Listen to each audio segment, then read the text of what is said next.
Thulman Archimedes partied hard. He partied because that's what Thulman, Cleric of Tymora, and whoever else might be to his advantage in the moment, did.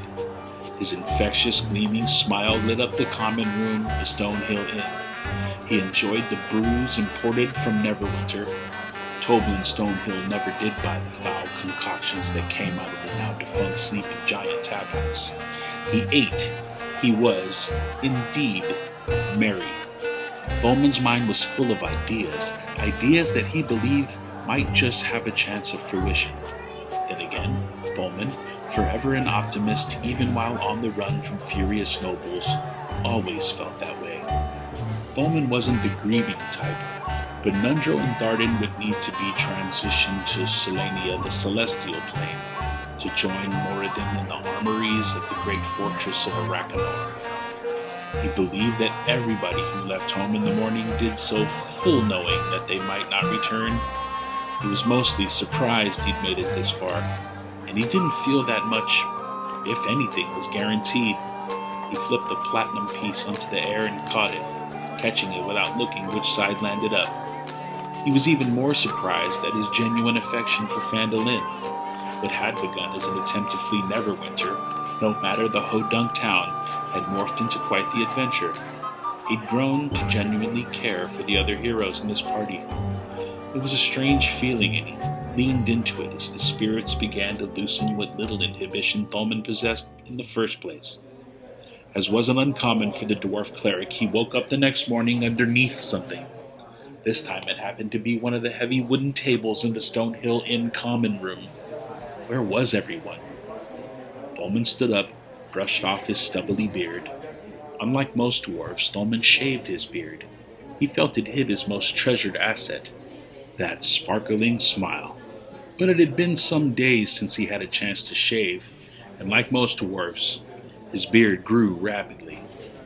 After dusting himself off, he took stock of his surroundings. Trelina Stonehill was busying herself wiping down the tables with a wet rag and mop bucket. Thulman was already cooking breakfast. The smells of fried potatoes wafted from the kitchen. Elsa, the barmaid, had just arrived and was headed to the bar to begin wiping down the steins and pint glasses from the previous night's revelry. Thulman smiled unconsciously and nervously rubbed the back of his neck. After a hearty breakfast, the holy man walked out into the morning sunshine.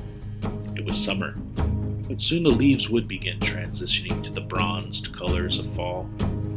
He absent-mindedly headed to the Shrine of Luck. The bells were soft in the gentle morning breeze. He flipped the platinum coin onto the shrine, an offering, and silently thanked his patron goddess for his fortune. He wasn't entirely sure if it was good fortune, per se, but any day spent breathing was fortunate enough. He went from the shrine to Sister Gariel's cottage. He noticed that she wasn't at the celebration the previous evening. In fact, once he'd given her the map he'd recovered tucked inside one of Mormesk's books, she'd left immediately. Confirming this, there was no answer when he politely knocked on the door. Sighing, Thulman shaded his eyes against the slowly warming sunshine and headed to the next place he could think of, the Sleeping Giant tap house. He marveled at the fact that this place could be his. He walked the perimeter of the property, noting its shoddy construction and neglectful condition. What the hell, he thought to himself, and sat on the weed-covered ground to count out his share of the purchase, 333 gold pieces. He stood up and groaned, sore from sleeping on the hard floor and, well, fighting hordes of undead and villains from the Underdark. Then he headed to the townmaster's hall. Alia Thornton was just arriving. While she had participated in the festivities, she had left early. She looked ravishingly intimidating. He handed Alia a leather sack containing 333 gold pieces. She held up, as if in response, another sack of equal size. Kaidos' portion. He must have left Phandalin already.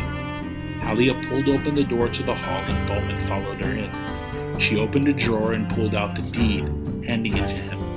I still need the elf's portion before this is final, but let's just say I know he's good for it, she said with the trademark fire burning behind her eyes.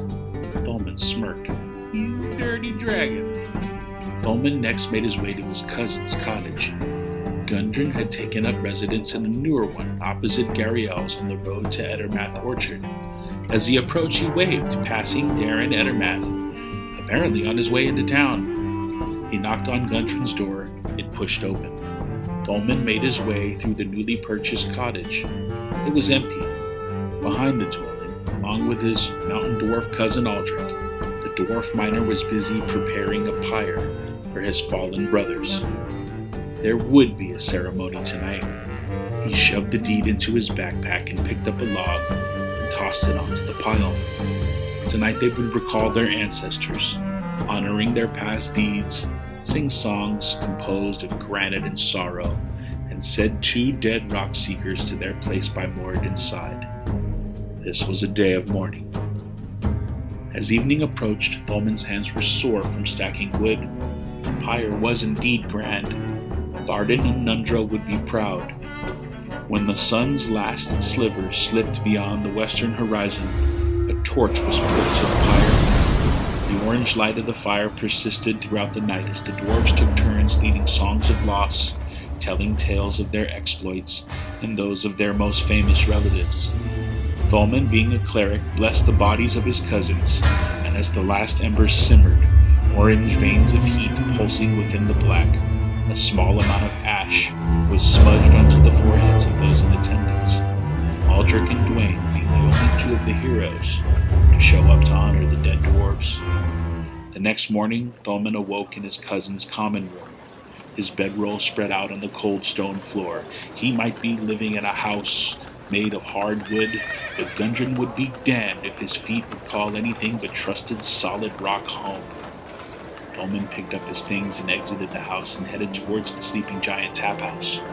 As he approached the rundown shack on the opposite side of town, he passed Volkir Dresdeath's smithy and saw Dwayne inside working a piece of glowing hot metal. Curiously, a reddish squirrel sat on the large man's muscled shoulder. The huge barbarian looked up and nodded as Thulman passed. Thulman just smiled and kept walking, shaking his head slightly. Who was he to judge? He held out the rusty key and slid it in the door. The door pushed in. It wasn't locked. Again, Thulman smiled because, of course, for the rest of the day, the hill dwarf picked through the old bar, all greasy windows and broken stools. This was going to be a lot of work, and from the looks of it, Damien and Kaidos weren't necessarily smitten with construction. He was going to need help. Interestingly, he found it. Or more accurately, it found him. There was a light knock on the still open door, and Thulman glanced up to see Sildar, smiling warmly, and 12 newly arrived Neverwinter Guard holding tools. With the town's new guardhouse complete, the guards were almost begging for something to do. For the next 30 days, Thulman and Sildar worked side by side restoring the old watering hole. First to go was the old, hardly standing bar. Soon there were workers on the roof, framing new doors and windows, refinishing the hardwood floor. Lacking his own accommodations, Thulman even began staying with the human warrior. Before long, people around Phandalin noticed the fleeting glances between the unlikely friends, the conspicuous guffawing at dinner in the Stonehill Inn. It was soon apparent that what had blossomed between the human knight and the dwarf cleric was something more than a friendship. Before long, the 2 walked into the project hand in hand. Several days into the renovation, Thulman polished the new bar top, was greeted with the loud sounds of clanging and clanking. This wasn't necessarily a sound unfamiliar to the sight, but the intensity of the cacophony, along with what sounded like very winded and heavy breathing, caused him to glance up. Standing in the doorway was a red-bearded dwarf, gut overlapping his breeches, holding a giant barrel on his back. Without so much as a hello, the dwarf held a tube over a stein, and with the other hand reached back and twisted some kind of knob. Golden frothy liquid poured forth from the tube and into the container. He twisted the knob the other direction and the liquid stopped. The dwarf, grinning from one end of his twisted mustache to the other, held out the cup to Thulman. Unsure of what to do, the cleric took the cup and gave it a whiff. The rich smell made his expression go from confused to intrigued. He tasted the brew and had to hold on to the new bar. Holy Doomathoin! It might be the best beer he ever tasted, and he had tasted many. Gladstone Furnicles at your service, the rotund man chuckled. Good, ain't it? The master brewer and capable cooper, Old Furnicles was hired on the spot. Within a 10-day had 5 large barrels built and placed behind the building. The burly brewer began to craft his world-class proprietary brews. He was working on 3 kinds of ale, a hoppy pale favored by human males, a darker dwarven stout, and a Cormyrean-style spruce ale. He was also working on a honey mead and a powerful barley wine. It looked like everything was coming together. His proudest moment was when using hooks crafted by Dwayne at Volkir's Forge, when the new sign was hung. It featured the silhouette of a green dragon and read, Venom Fang's Guild Hall. Inside the hall, Venom Fang's head was hung like a trophy above the new stately stone fireplace. A memento of the party's harrowing fights with the young worm. Thulman and Seldar embraced, and stood back admiring what they had accomplished. Soon, Shin Kimura walked back into town and made Thulman almost jump out of his skin when the normally silent monk offered a friendly greeting. The monk and Darren Edermath seemed to have become linked in some way, as Shin spent much of his time at the Edermath orchard. Once the dragon's head was hung, it seemed to attract the old druid write-off. Thulman suspected that was an excuse to escape chores on Kaylin's farm. Kaidos the sorcerer arrived back in the village along with Dwayne, fresh from being honored in Neverwinter and anxious to see what had become of his gold. Damien even rode back into town from the east, and soon the heroes and their allies congregated at the new guild hall, sitting around the thick oak table, about to discuss what to do next. Just then the door flung open, cool evening air rushing into the warm hall. Sister Gabrielle dashed in.